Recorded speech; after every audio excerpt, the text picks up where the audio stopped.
Mesdames et messieurs, bonjour et bienvenue pour cette nouvelle émission de Solutions Covid Expo, le salon qui permet aux dirigeants de constituer leur boîte à outils de la reprise. Donc nous sommes ensemble pour une nouvelle émission au sujet de la communication. Quelle communication des marques pour une reprise réussie? Et pour traiter le sujet, j'ai avec moi trois experts exceptionnels que je remercie de leur présence. J'ai avec moi Maria Ait Mohamed. Vous êtes présidente de l'Union des agences conseillers en communication, l'UACC, et directeur général de Bonsaï Agency. Bienvenue Maria et merci de nous accompagner. Merci pour l'invitation. Merci à vous. Nous avons également avec nous Reda Taleb, CEO d'Officium Maroc. Vous êtes président de l'Observatoire marocain des pratiques du management et secrétaire général de la French Tech Maroc. Reda Taleb, merci de nous accompagner. Nous recevrons dans quelques instants Youssef Chiri, le président du groupement des annonceurs du Maroc et directeur de la communication de l'OFPPT, mais pour des raisons de distanciation sociale, nous allons faire ça dans l'ordre. Donc on reçoit Maria et Youssef par la suite. Maria, bienvenue encore une fois. Est-ce que vous pourriez rapidement nous présenter l'UACC et Bonsaï Agency, s'il vous plaît? Très rapidement alors. Donc l'UACC est l'association de référence donc, qui représente les agences conseillers en communication. On est 43 agences membres aujourd'hui, de différents collèges, agences créa, agences médias, agences digitales. Enfin, il n'y a pas de spécialité au sein de l'UACC. Nous avons un rôle qui consiste à justement représenter le métier, représenter le secteur, donc être l'interlocuteur de référence vis-à-vis des autorités, des ministères de tutelle, de pouvoir aussi monter au créneau ou porter la voix du métier et du secteur, là encore quand il s'agit quand on est confronté à une problématique globale, et de manière générale de contribuer à la promotion du métier, à la promotion du secteur dans son ensemble, toute filière confondue, et de valoriser justement tout le travail qui est fait au sein de ce métier. Alors, Bonsaï. Et puis en tant que patronne de Bonsaï, donc alors Bonsaï est une agence de design. C'est vrai que c'est un terme qui n'est pas toujours bien compris, mais de manière très simple. Nous sommes un partenaire de référence dans la gestion des marques, depuis leur genèse, depuis la création de leur identité jusqu'au déploiement, et qui intègre forcément un volet communication. Et nous avons intégré au fur et à mesure des métiers tels que le design d'espace, le design stratégique, le design organisationnel, en partenariat bien entendu avec des experts. On a un écosystème très riche qu'on a appelé le Bonsaï 100, et qui fait qu'on peut activer, justement, en fonction de la problématique et du besoin, les expertises nécessaires. Voilà, donc 10 années depuis décembre dernier. Et que de belles réalisations. Alhamdoulilah, vraiment une agence qui a poussé de manière très organique, qui a, je pense, su profiter des opportunités, apporter un peu sa touche. Et on essaye de représenter dignement le talent marocain et la créativité marocaine sous toutes ses formes. On va revenir dans quelques instants sur quelques best practices de Bonsaï Agency. Je reviens vers vous dans un instant. Reda Taleb, bienvenue encore une fois. Merci. Alors, quelques mots de présentation pour Officium et pour l'OMPM, s'il vous plaît. Alors, tout d'abord, merci pour l'invitation. Je suis honoré d'être dans ce plateau d'émission avec Maria et un peu plus tard avec Youssef, dans le cadre de ce bel événement. Et je tiens vraiment à féliciter Blue Chili pour cette agilité, cette innovation de proposer quelque chose au marché au moment où tout le monde se disait il n'y aura rien avant la fin de l'année, d'avoir cette opportunité d'échanger sur des vraies problématiques. Alors, Officium est un cabinet de conseil stratégique et d'accompagnement opérationnel, dans ce sens où on accompagne des entreprises, des équipes et des individus à performer dans ce qu'ils font au quotidien. Alors ça peut se traduire par des missions de stratégie, de positionnement stratégique, des missions de réflexion sur le marketing, la fonction marketing, donc soit la stratégie marketing, soit les plans marketing, soit l'organisation marketing.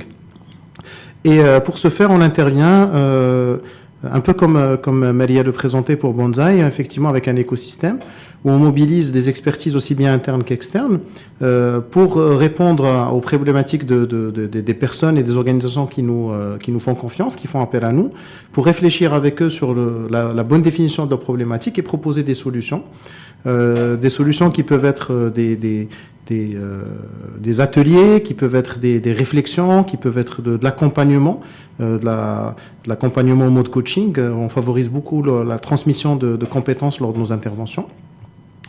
Et on travaille du coup sur beaucoup de sujets, sur beaucoup de secteurs, avec des standards internationaux, un peu à l'image de ce que disait Maria. On est très fiers d'apporter un standard international avec un ancrage local très prononcé. On connaît la culture, on connaît les problématiques des organisations. 100% des gens qui interviennent au niveau d'officiants, que ce soit qu'ils soient internes ou externes, sont d'anciens opérationnels. Donc il n'y a personne qui a étudié le sujet, l'a compris mais l'a jamais pratiqué. Donc on est conscient finalement des contraintes et des jeux d'acteurs, etc. Donc accompagné par la pratique en fait. Accompagné par la pratique, c'est pour ça qu'on insiste beaucoup sur l'accompagnement opérationnel. Donc on n'a peut-être pas les plus beaux rapports dans l'activité conseil. Même si des fois on fait appel à Maria, il y a d'autres personnes pour rajouter une petite touche d'esthétique. Mais par contre, le fond est bon, il est opérationnel et il est mesuré. Et c'est pour ça qu'on a d'ailleurs cette signature par la valeur ajoutée créée. Notre signature étant créateur de valeur. À l'initiative d'Officium, il y a quelques années, on a lancé l'OMPM, l'Observatoire marocain des pratiques de management, qui est une sorte de think tank, qui est parti d'un constat qui est le suivant. Quand on veut se poser la question sur l'entreprise marocaine, on fait un benchmark, on voit les pratiques qui viennent des États-Unis ou d'Amérique du Nord, qui viennent d'Europe, de France, le modèle allemand, le modèle scandinave, le modèle japonais. Et puis on se pose la question, c'est quoi le modèle marocain finalement ? Et on s'est rendu compte, c'est l'insight de base, qu'on n'a pas collectivement, le marché n'a pas pris le temps de suffisamment réfléchir à formaliser les pratiques des entreprises marocaines. Alors il y a beaucoup d'initiatives depuis quelques années que je salue, de plusieurs dynamiques, et je pense qu'on a besoin d'être plusieurs. Et au niveau de l'OMPM, on a décidé de contribuer en faisant 3 choses essentiellement. Premièrement, une grande enquête annuelle au minimum. Donc on a traité des sujets comme le concept de la performance dans l'entreprise marocaine. Tu étais associé à cette dynamique.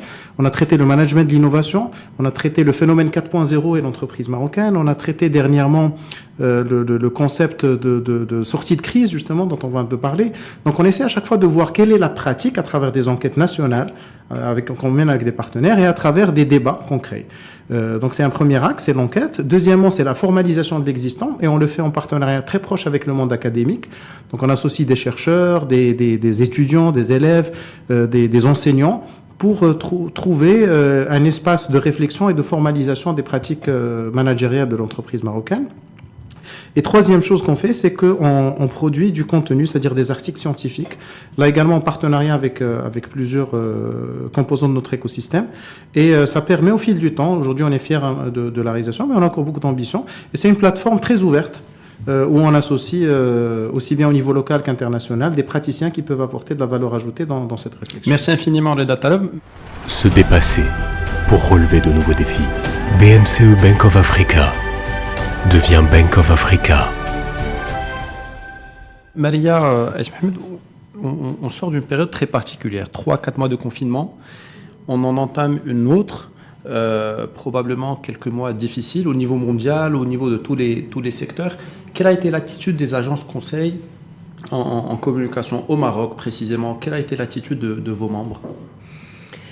Je salue en tout cas la posture de résilience qui franchement jusque-là se vérifie. C'est-à-dire que les agences, un peu comme beaucoup d'ailleurs de confrères ou d'acteurs dans d'autres secteurs, ont choisi de tenir bon, de résister, d'attendre de voir venir les choses.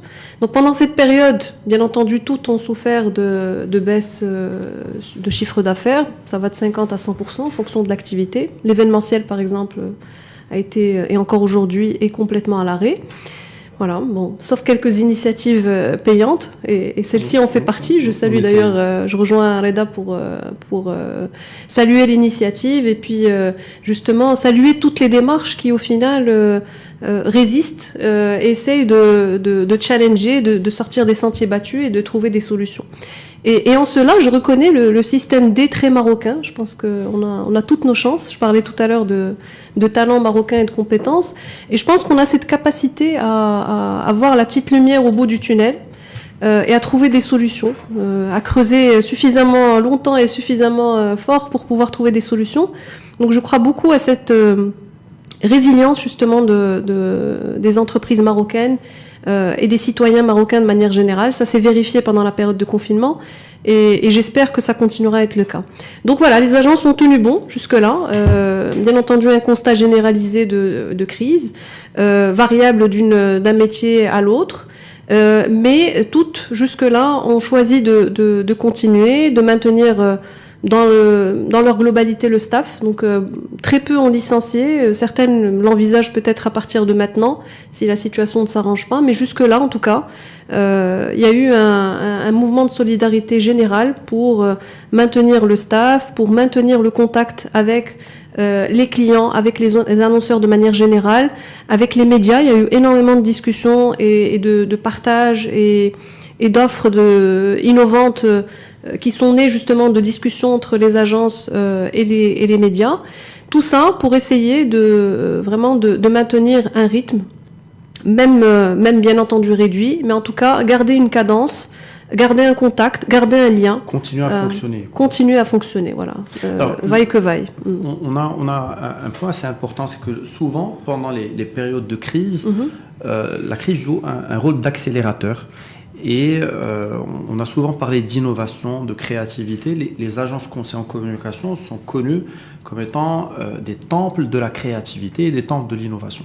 Alors maintenant, est-ce que cette période-là, cette période assez particulière, n'est pas une espèce de test grand format pour le métier, en fait, en termes de créativité, d'innovation? Parce que autant on en voit certaines qui ont brillé par des idées très originales, je me permettrai de revenir tout à l'heure sur certaines actions qui ont été réalisées, autant on en voit d'autres peut-être qui sont un peu moins actives et qui sont moins dans cette dynamique.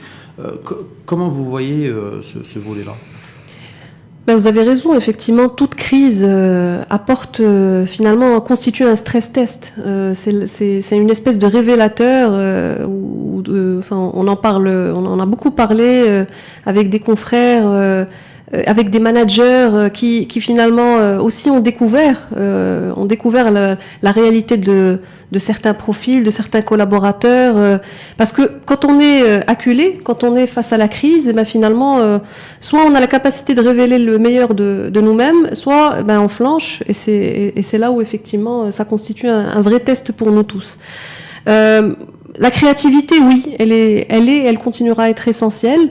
Et je pense que c'est peut-être que jusque-là on n'a pas toujours au Maroc valorisé l'idée dans sa globalité, le poids de l'idée, l'impact de l'idée, quelle qu'elle soit. Bien entendu, quand je parle d'idée créative, d'idée qui permet de se différencier, qui permet de sortir du lot, qui permet de casser une convention, de changer de paradigme.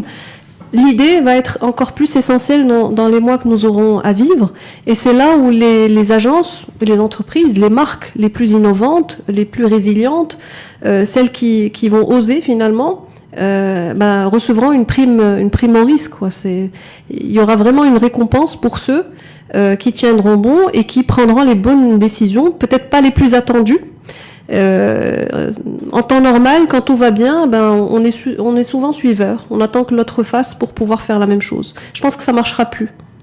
Je pense qu'il y aura vraiment une prime au risque, et je pense que c'est le moment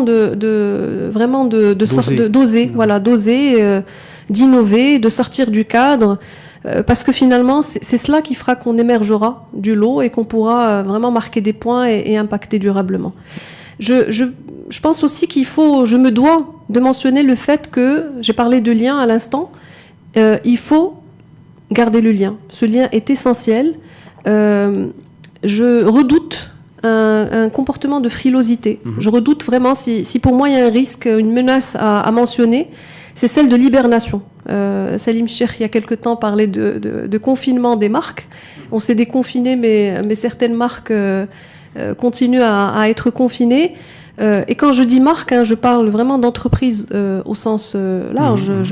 Je parle aussi de mes confrères. Les agences ont aussi intérêt à sortir un peu de leur bulle. C'est une responsabilité commune, finalement, de l'ensemble des acteurs. Et je parle vraiment, c'est un appel à tous les players marocains, quels qu'ils soient d'ailleurs organisés en entreprise, que ce soit des associations ou des individuels, des freelances.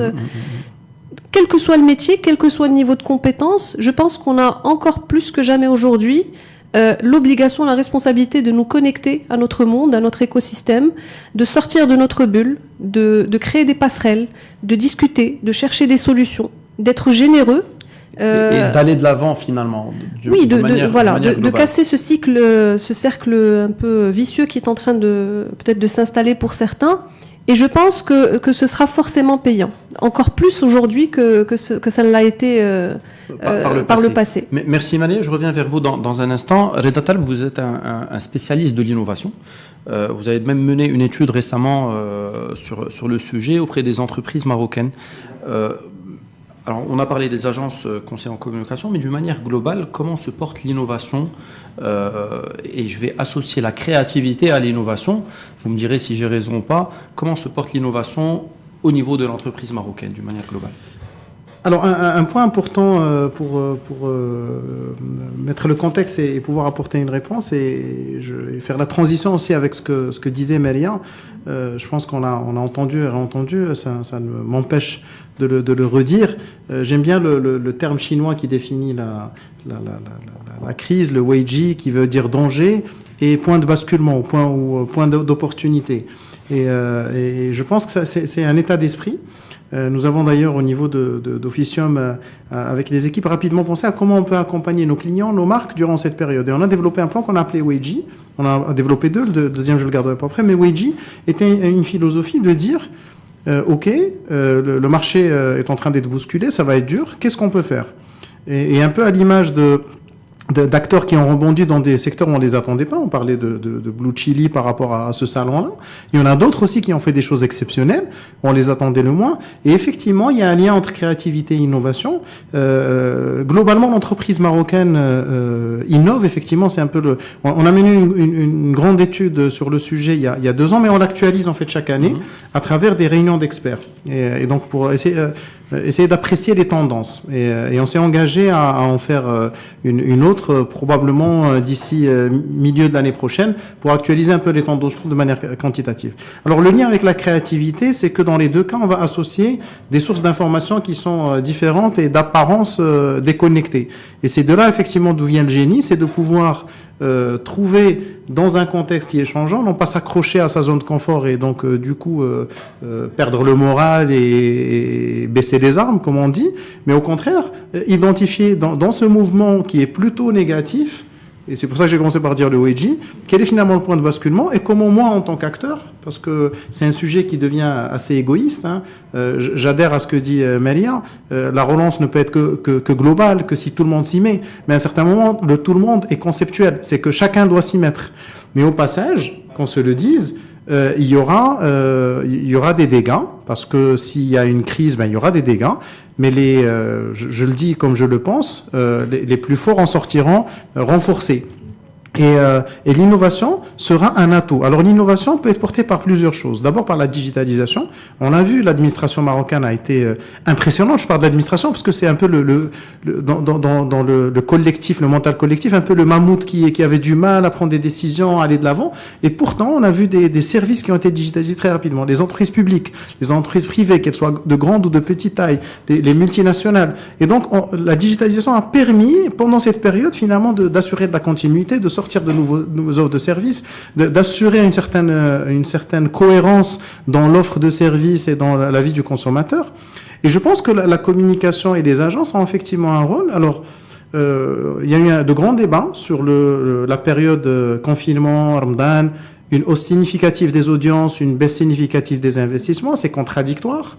Maintenant, il y a des marques qui ont très bien saisi cette opportunité. Donc, on est dans cet esprit Weiji. Il y a des marques qui ont su partir vers les médias, avec leurs agences, avec leurs partenaires, partir vers les régies et négocier. Et dire, bon voilà, c'est la crise, nous on va maintenir nos budgets, mais essayons de trouver des idées. Il y a eu de superbes idées qui ont été saluées positivement. Dernièrement, on a mené une enquête également grand public sur le moral des Marocains pendant la période, donc du consommateur, mais également du trade. Et ce qui ressort, c'est que les gens étaient en attente d'idées nouvelles. On était tous surpris. Je parle des premiers mois, des premières semaines, mars, avril. Mais après, il y en avait un peu marre, vous me passerez l'expression, et on voulait autre chose. Et on attendait des marques qu'elles agissent. Et on attend toujours des marques qu'elles agissent. Les marques doivent prendre le devant, doivent innover en termes d'offres, en termes d'expérience client, et donc de gestion de la relation entre les marques et les consommateurs, et en termes de communication. C'est l'ensemble des volets qui doivent être concernés. On l'a vu dans des secteurs que tu connais bien, Maria, comme le BTP, comme l'automobile, qui ont été les plus impactés, les plus touchés, et qui ont proposé des offres de financement, des offres de réaménagement, des offres de reprise, qui étaient à la limite complètement inimaginables il y a quelques semaines, il y a quelques mois. Et elles ont fait preuve d'innovation, de créativité, on continue à en voir. Et donc, quand vous parlez des marques, en fait, ça va au-delà de la communication, on est d'accord. C'est-à-dire on parle du côté business d'une manière globale. Ouais. Moi, ce qui m'intéresserait aussi, ça serait de voir quel est l'impact business, en fait, de la communication. Je vous pose la question, parce que vous êtes aussi marketeur, mais je poserai la question aussi à Maria et Mohamed pour mettre un petit peu ce rapport entre la communication et le business d'une entreprise, parce que on n'en est pas forcément et pas uniquement, voire même peut-être pas du tout au décor ou à l'illustration. On ne communique pas pour faire joli, dire que derrière, voilà, derrière il y a quelque chose il y a du concret. Alors comment est-ce que ça se gère? Comment on fait ce rapport business entre la com et le reste? Il y a un paradoxe historique qui n'est pas une spécificité marocaine, c'est qu'en période de crise, on coupe les budgets de communication. Parce que c'est le budget le plus simple, entre guillemets, ce qui est valable pour l'ensemble des services, c'est partout dans le monde. Exact, c'est ce que je dis, c'est universel. Et toutes les études, là encore universelles, démontrent que c'est la bêtise à ne pas faire. Alors oui, c'est plus facile à dire qu'à exécuter, parce que quand l'actionnaire dit oui, il faut assurer le bottom line, les patrons des boîtes, on se dit déjà on sait ce qu'on peut faire comme saving, c'est pas sûr quel est l'impact. Il faut que je paye les salariés d'abord. Il faut que je paye les salariés, il faut que je produise, je n'ai aucune visibilité. On a vu des marques pour lesquelles la crise était une aubaine. Les gens se sont surstockés sur certains produits, donc une anticipation de la consommation, mais également, et ça c'est des phénomènes très connus, quand on stocke à la maison, on consomme un peu plus. Quand on a un grand tube de dentifrice, on en consomme un peu plus si on avait un petit tube. Donc ce sont des mécanismes qui existent. Donc les gens se sont stockés. Quand on a un grand bidon d'huile, on en consomme un peu plus que si on a une petite bouteille. Et pourtant, ils ont baissé leur budget parce qu'ils disent oui, mais là on ne sait pas exactement comment ça va aller. Alors il y a un impact direct.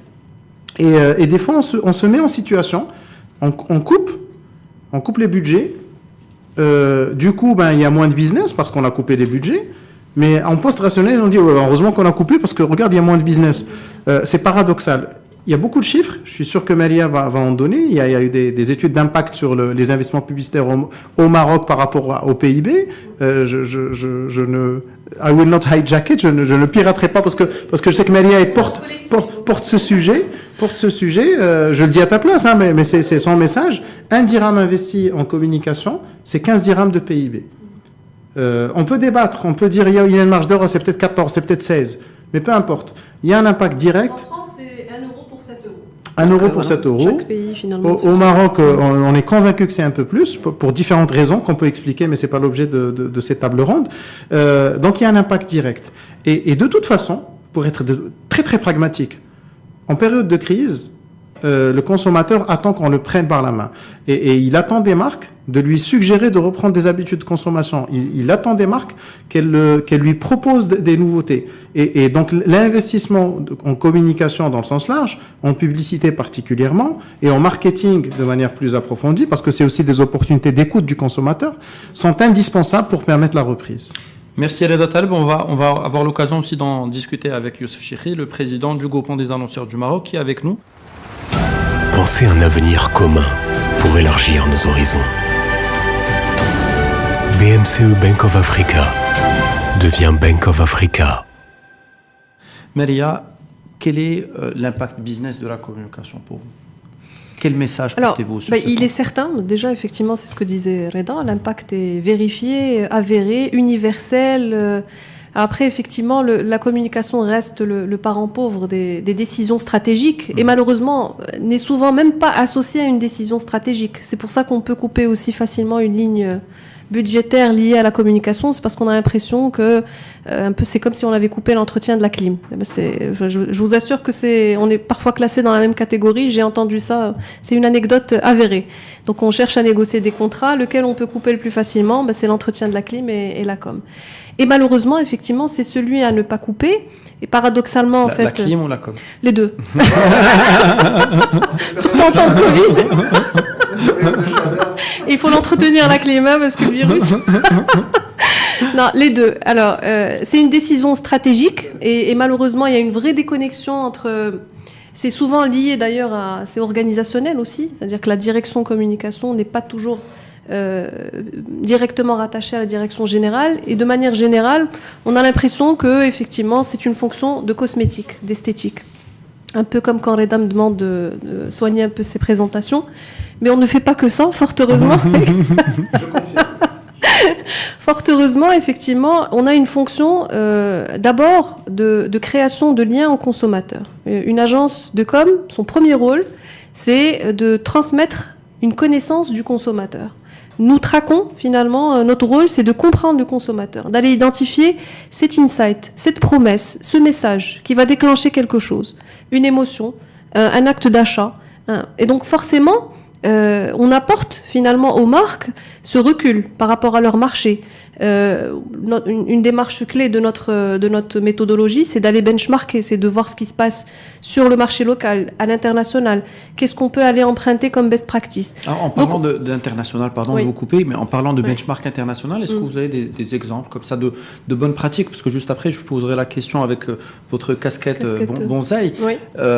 Qu'est-ce que vous pouvez nous dire sur le benchmark à l'international? Est-ce qu'il y a des pays qui se détachent par rapport à d'autres en termes de bonnes pratiques, en termes de créativité, en termes, à tous les niveaux, en termes je parle des agences de conseil en communication, bien sûr. Oui. Est-ce qu'il y a des pays qui ont un peu de longueur d'avance par rapport à d'autres? Il y a forcément des... Enfin, on ne peut pas parler d'un niveau unique. Il y a forcément des pays qui sont plus avancés et c'est souvent ceux où le métier est le plus organisé. Ça va de pair avec la maturité du secteur finalement et la manière dont le métier est organisé. Il y a des pays où vous avez par exemple des associations très fortes. C'est-à-dire que le métier, le secteur est organisé, les associations sont très représentatives, sont outillées, ont des moyens. Donc se font vraiment le bon porte-parole et valorisent et tiennent bon et lobby pour, par exemple, en Grande-Bretagne, le gouvernement est aujourd'hui le premier annonceur. Il a financé une campagne extraordinaire pour réinjecter de l'optimisme, pour encourager les gens à continuer à vivre, à consommer. Donc voilà, c'est un exemple effectivement de pays où on voit bien que la communication n'est pas considérée comme un acte inutile, comme un acte gratuit, où l'État lui-même prend les devants pour financer une campagne importante et qui, ce faisant, bien sûr, fait vivre un écosystème, donc des médias, des agences, etc. Mais c'est d'ailleurs une bonne transition pour revenir sur le sujet de départ. Est-ce que la communication, c'est important? Est-ce qu'il y a un réel impact sur le business ou sur une société de manière générale? Les études l'ont prouvé, effectivement. Reda parlait de l'impact sur le PIB, tout simplement parce que la com permet, de mieux connaître un consommateur, de trouver les bons messages, les bons insights, les bonnes promesses, le bon positionnement sur lequel s'appuyer. Et puis surtout, aujourd'hui plus que jamais, un consommateur, et Reda le disait aussi, a besoin d'un lien à la marque, attend beaucoup plus aujourd'hui d'une marque que ce n'était le cas auparavant, à tel point que certains aujourd'hui parlent d'entreprise ou de marque Providence. On a eu l'État-Providence. Aujourd'hui, on parle de l'ère de la marque ou de l'entreprise Providence parce que le rôle que devra jouer l'entreprise et la marque à l'avenir sera beaucoup plus important. Enfin, vraiment à l'image d'un État qui finalement joue un rôle clé pour catalyser des choses, pour démarrer des choses, pour créer un cercle vertueux, pour créer les conditions de la confiance et de l'optimisme, typiquement. Vous pensez à des exemples particuliers que vous pouvez partager ou c'est par rapport à ça, général, oui. Par rapport à des marques, Ah ben oui, on en a d'ailleurs, on en a eu pas mal aussi, que ce soit au Maroc ou à l'international, de marques qui ont par exemple, un acte comme mettre en avant les héros de l'ombre. Ça, c'est vraiment historiquement le rôle de l'État et même des politiciens de faire campagne pour vraiment valoriser certaines tranches ou franges de la société, certains players de la société. Des marques, on a vu beaucoup de marques le faire pendant cette période de confinement, des opérateurs télécoms, voilà. Donc c'est une... bien sûr. Pour peut-être renforcer ce point, on a aussi vu des mouvements spontanés des communautés. Des consommateurs, des so-called influenceurs ou créateurs de contenu, on peut les appeler comme on veut, qui ont fait qui ont pris le temps effectivement, de dire merci à des marques, à des entreprises qui ont assuré la continuité de service pendant cette période. On est chez nous à la maison, on a l'électricité, on a l'eau, on a la 4G ou la fibre optique ou peu importe. Enfin, je parle de ces secteurs-là parce qu'on a fait du homeschooling, on a eu des enfants qui ont dû du jour au lendemain commencer à se connecter sur, je vais pas nommer les logiciels, mais en tout cas sur des plateformes de vidéos avec leurs camarades de classe. Et c'est grâce à ces marques-là, ces entreprises-là. Et donc on a déplacé, moi je rejoins parfaitement Maria, on a déplacé la discussion du logique de est-ce qu'on est le pouvoir est chez le consommateur ou chez la marque, dans une logique de ce que moi j'appelle de brand power au brand love. C'est l'amour qui peut exister comme ça, il peut exister entre deux personnes. Et c'est cette relation finalement où je sais que je paye un service et qu'à la limite, bon, c'est le rôle de la marque ou de la boîte de me vendre ce service-là. Mais ça va au-delà, parce que on est revenu vers le sens. Cette crise nous a ramené vers le sens. Et la communication a ce rôle, justement, qu'on oublie des fois. On la considère comme un secteur, l'automobile, les telcos. Non. Il y a tous les secteurs et puis il y a la communication qui tire tout ça. Et transverse. Ouais. Et s'il n'y a pas de communication, on va consommer un peu moins de fast-food, on va consommer un peu moins ce qui est peut-être bien, on va consommer un peu moins de soda, on va consommer un peu moins de clothing, etc. Donc ce que je veux dire par là, c'est que c'est un vrai moteur de l'économie, et c'est pour ça, moi j'adore l'exemple effectivement UK, mais c'est pas les seuls, où l'État, conscient de cela, et on a vu des mairies des fois dans d'autres pays, il y a eu plein d'articles, qui ont décidé d'investir en communication pour permettre à leur écosystème, alors ça peut être le tourisme, l'hôtellerie, un vrai sujet une semaine à Maghreb, de rebondir post-crise. Alors je vous garde avec moi, Reda Taleb, je m'adresse à Maria rapidement, parce que on va passer à la deuxième partie donc pour accueillir Youssef Chikhi. Qui doit s'en et là, je demande, voilà, je vous invite à reprendre votre casquette bonsaï. Je peux changer de foulard si vous voulez. Non, ça va aller. Et on parlait de best practice. Voilà, on parlait de best practice et d'exemples en fait de créativité, d'innovation et comment une collaboration intéressante et intelligente entre une agence et un annonceur peut donner vie à quelque chose de différent en fait et de marquer un peu les esprits et moi je vous inviterai à partager avec nous peut-être une des dernières expériences et dernières réalisations que vous avez accompagnées. Je vous laisse peut-être en parler. J'ai le droit de faire de la pub, non? Mais il n'y a aucun problème. Okay, Encourager la solidarité pour connecter toutes les énergies. BMCE Bank of Africa devient Bank of Africa.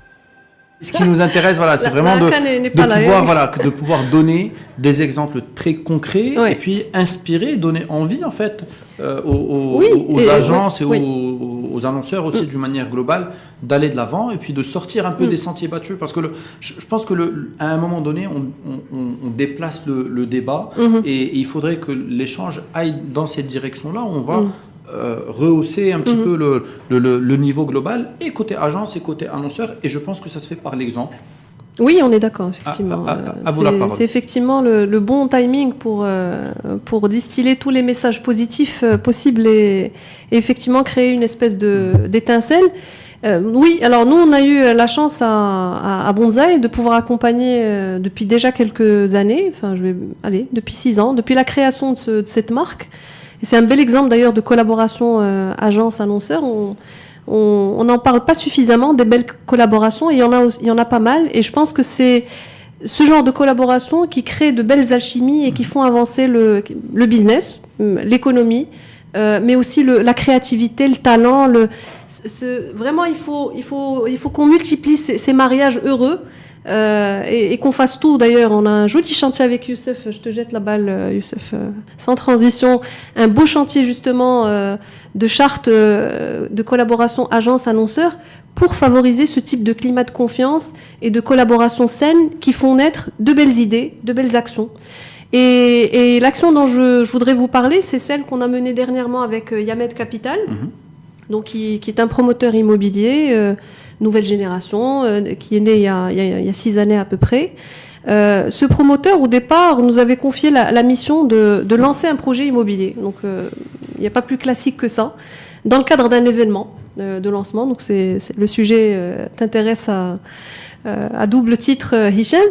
Et l'événement n'a pas pu se faire puisqu'il était programmé pour le 12 mars, il me semble, si je ne me trompe. vraiment à la veille du confinement, et à la dernière minute, on avait senti venir tourner le vent, et on avait annulé l'événement. Et donc voilà, c'est posé la question de savoir si qu'est-ce qu'on fait. Ce projet, il faut bien qu'on le lance. Il y a un enjeu business justement, et vous savez que les cycles de vie immobiliers sont assez complexes, c'est-à-dire tout décalage finalement impacte tout un business plan. Donc il y a un enjeu vraiment de lancement et de timing.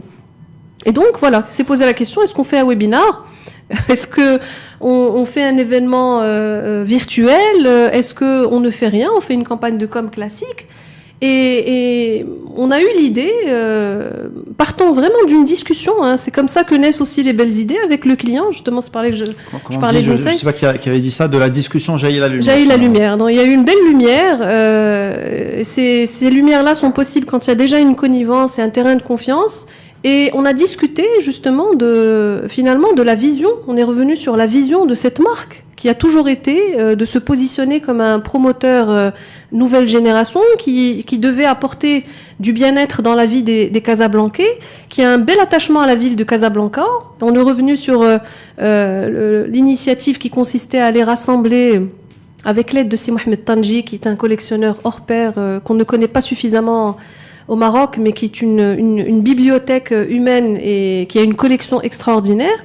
Et puis, voilà, on voulait valoriser, il y avait à la fois l'enjeu de lancer un projet, la vision d'un promoteur et d'une marque qui voulait vraiment marquer son attachement à la ville et faire quelque chose finalement pour la ville de Casablanca. Et on s'est dit, on va faire une émission. On va faire une émission télé, mais virtuelle, parce que ça parlera plus à notre cible et à cette nouvelle génération, parce que c'est vrai que on n'est pas forcément toujours au rendez-vous d'une émission télé.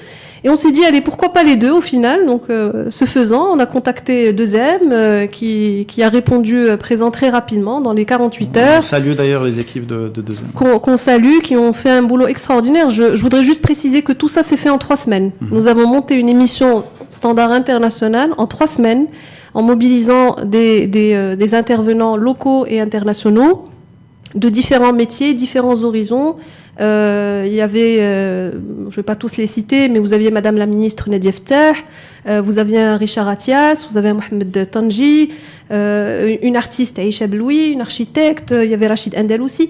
Donc vraiment un parterre extrêmement riche de personnes qui ont toutes répondu présent à l'appel de la ville de Casablanca. Et ça, c'est important, c'est-à-dire que on revient à cette vocation, finalement, à cette raison d'être qui peut transcender toutes les différences et tous les obstacles. Donc, qui aurait cru que avec 2M, on pouvait monter une émission en 3 semaines, avec un live aussi en virtuel, et tout le stress qu'il y a derrière, avec un parterre international qui est exigeant, forcément. Je salue aussi le travail de Fethia qui a vraiment fait le travail de créer le fil conducteur avec l'aide de l'agence, mais vraiment très rapidement.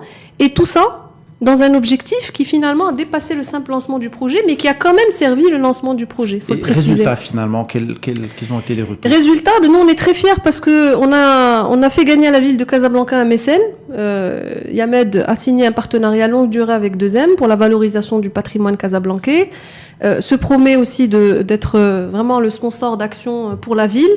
Donc c'est ma plus grande fierté personnellement. Je pense que voilà, engager une marque encore une fois à jouer un rôle utile, à jouer un rôle d'acteur social, à jouer un rôle qui dépasse le simple business, mais qui contribue aussi à servir le business. C'est là je peux vous confirmer que les chiffres suivent. Finalement on a scoré sur toute la ligne. Et tout ça a été rendu possible par une discussion, une idée. Merci infiniment, voilà. Merci infiniment Maria Ismahamed. Un mot de clôture, peut-être, une recommandation, un message de vous remercier déjà pour l'initiative, pour justement le courage. Je pense qu'il faut toujours féliciter les gens courageux, les gens qui sortent encore une fois des sentiers battus, qui agissent et qui agissent en étant généreux, qui agissent en réunissant, en rassemblant.